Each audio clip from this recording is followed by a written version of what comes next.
મારે તમને કહેવું છે કે આ ગોવર્ધન ઉપડ્યો કઈ રીતે? બોલે સંગઠન શક્તિ હતી એટલા માટે.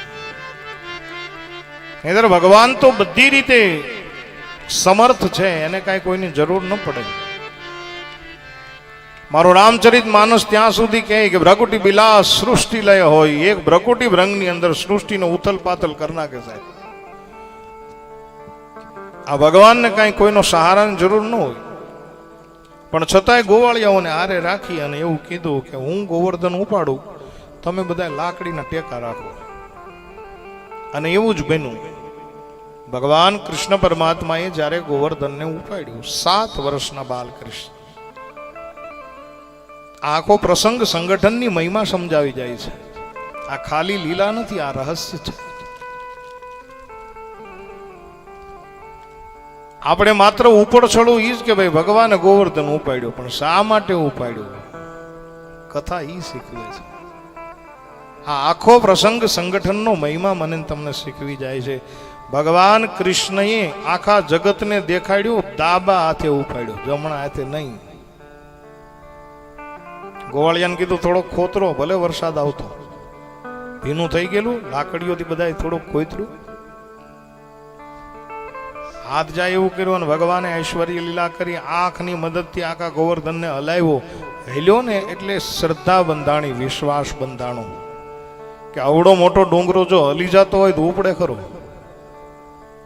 પણ ભગવાન કૃષ્ણએ આ જસ બધાને અપાયો. દરેક યુવાન ગોવાળિયાઓ હતા, એને કહ્યું કે હું જેવો જેવો ઊંચકું એમ તમે લાકડીઓના ટેકા મૂકતા જાઓ.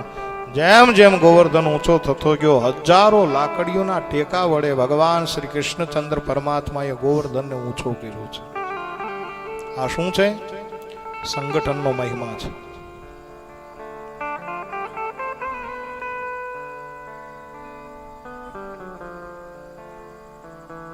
અને પછી તો સમય જવા લાગ્યો ને બહુ જ્યારે સમય વ્યતીત થઈ ગયો, પછી ગોવાળિયાઓને આવ્યું અભિમાન. ઘડીક થયું એટલે બધાએ તરત એમ જ કીધું કે ભાઈ આ મારી લાકડી છે એટલે ઊભો છે, આપણને આ તકલીફ છે. નરસિંહ મહેતા કહે ને કે હું કરું એ જ અજ્ઞાનતા શકટનો ભાર, જેમ શ્વાન તાણે. આપણે બધા આપણી ખેતીવાડી મૂકીને અહીં સુરતમાં આવ્યા છીએ. તમને બધાને ખબર હોય કે આખો દિવસ બળદગાડું લઈ અને ખેડૂત ખેતર ચાલ્યો જાય, આખો દિવસ હળ ચલાવે અને રાત્રે પાછો બળદને બાંધીને ગાડીને લઈને ઘરે આવતો હોય ને, ખડની ગાડી હોય અંદર, પેલા 2 બળદ છે એ ગાડાને ખેંચે જતા હોય, થાકેલો ખેડૂત છે એ પરસેવે રેપ જેવું કપડા મેલા ખેલા હોય, અને ગાડી ધીમે ધીમે હાલ્યું જતું હોય. પણ થાય કેવું ખબર? ગાડાની હેઠે કૂતરું હાલ્યું જતું હોય, અને કૂતરાને એવો વ્યામ હોય કે આ ગાડું હું ખેંચું છે. આ ગાડું જે હાલ્યું જાય ને એ મારે લીધે હાલ્યું જાય છે. એ કૂતરાને ખબર ન હોય કે આગળ 2 બળદ છે એ ખેંચે જાય છે. બસ મારું ને તમારું બાપ આવું છે. હું કરું એ જ અજ્ઞાનતા શકટનો ભાર, જેમ શ્વાન તાણે.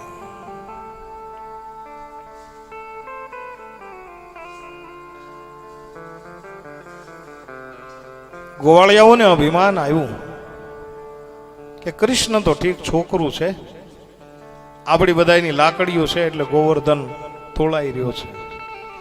અને 2-4 જણાએ તો કઈ હોતે દીધું, ઘનશ્યામભાઈ 3-4 ગોવાળિયા જે હોય ને અમુક, એ કે એક કામ કરજો, તું થાકી ગયો હોય ને તો હાથ લઈ લે, અમે લાકડીઓ લાયા અને બધા અમે ગોવર્ધનને ટેકો આપીએ.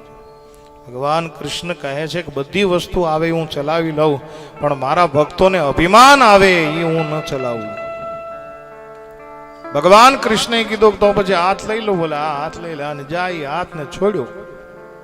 ભાગવતકાર એવું કહે છે કે લાકડીઓ તૂટી અને ગોવર્ધન આવ્યો હેઠે.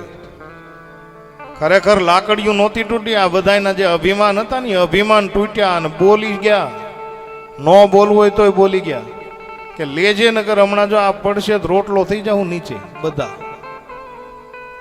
આને ભગવાન કૃષ્ણએ ગોવર્ધનજીને ઉછાળ્યા અને ઐશ્વર્ય લીલાનું દર્શન કરાયું. ભગવાને ગિરિરાજને ગોવર્ધનજીને ડાબા હાથની ટચલી આંગળીના નખના અગ્રભાગ ઉપર ધારણ કરી અને આખા જગતને દેખાડી દીધું કે હું જે છું એ સામાન્ય પુરુષ નથી, હું અખિલ બ્રહ્માંડનો નાથ છું. અને તમામ લોકોએ જે જયકાર કર્યો છે. બોલીએ ગિરિરાજ ધરણ કી જય, ગોવર્ધન નાથ કી જય. પણ આ આખો જે મહિમા છે, આખી જે લીલા છે મેરે ભાઈ બહેન, એ બધી જ લીલા એ સંગઠનનો મહિમા સમજાવે છે.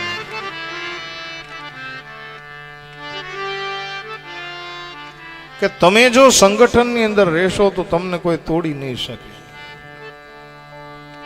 પછી તો ઇન્દ્ર મહારાજને પણ એવું થયું ને, ઇન્દ્રને કે ભાઈ આ બધા તણાઈ ગયા હશે, સમંદર ભેગા થઈ ગયા હશે, ને હવે હાલો હું જોઈ આવું. જ્યાં ઈ વ્રજના ગગન મંડળ ઉપર જાય અને આવે ત્યાં તો ગોવર્ધન ધારી ભગવાન કૃષ્ણ કનૈયો ગોવર્ધનને લઈને ઊભા છે. અંદર ગાયો છે, વાછરડાઓ છે, અબાલ વૃદ્ધ છે, નર નારીઓ છે, ગોવાળો છે, ગોપિકાઓ છે, બધાને સલામત જોઈ અને ઇન્દ્ર મહારાજનું અભિમાન ઓગળી ગયું. ઓહો, જેના માટે મેં ભગવાનને સ્તુતિ કરી હતી કે હે ભગવાન, આ ધરતી ઉપર અધર્મ ફેલાણો છે અને હવે તમે પ્રગટ થાવ, ઈ કૃષ્ણ ઉપર મેં શંકા કરી. અને સાહેબ અંદરનું અભિમાન હતું એ ઓગળી ગયું. મનમાં એવું થયું કે મારે ભગવાનની પૂજા કરવા જવું પડે. ઇન્દ્ર મહારાજ આવી અને ભગવાન શ્રી કૃષ્ણચંદ્ર પરમાત્માની પ્રાર્થના કરે છે. કૃષ્ણ કૃષ્ણ મહાભાગ ત્વનાથમ ગોકુલ પ્રભો ઋતમહર્ષિ દેવાના કુપિતાદ ભક્તવત્સલમ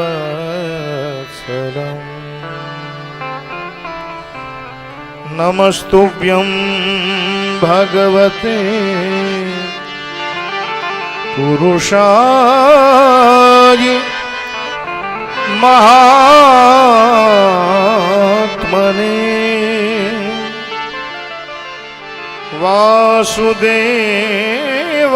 વાસુદેવાય કૃષ્ણાય શાંતવતામ પતયે નમઃ. સાક્ષાત સુરભી આવ્યા અને સ્તુતિ વંદના કરી છે. કૃષ્ણ કૃષ્ણ મહાયોગીન વિશ્વાત્મન વિશ્વસંભવ ભક્તા તવ લોકનાથન સનાથા વજમ યચ્યુત. ભગવાન વરુણ આવી અને પ્રાર્થના કરતા કહે છે કે પ્રભુ, અમે તો ચીઠીના ચાકર, અમને ઇન્દ્ર જેમ કે અમારે વરહવું પડે. પણ જે કાંઈ અમારાથી ભૂલ થઈ ગઈ હોય, ગલતી થઈ ગઈ હોય, મને માફ કરજો, આમ કરી અને વરુણ દેવે પ્રાર્થના કરી છે. નમસ્તુભ્યમ ભગવતે બ્રાહ્મણે પરમાત્મને નયત્ર શ્રૂયતે માયા લોક સૃષ્ટિ વિકલ્પના. સુંદર મજાની સ્તુતિ વંદના થઈ. કહ્યું પ્રભુ, જે કાંઈ ગલતી થઈ ગઈ, અમે તો આપને ઓળખી ન શક્યા. આમ કરી અને પોતપોતાના લોક તરફ ગયા. અને ભગવાન શ્રી કૃષ્ણચંદ્ર પરમાત્માએ કીધું કે હવે બધા જ બહાર નીકળી જાઓ, જનજીવન થાળે પડી ગયું છે.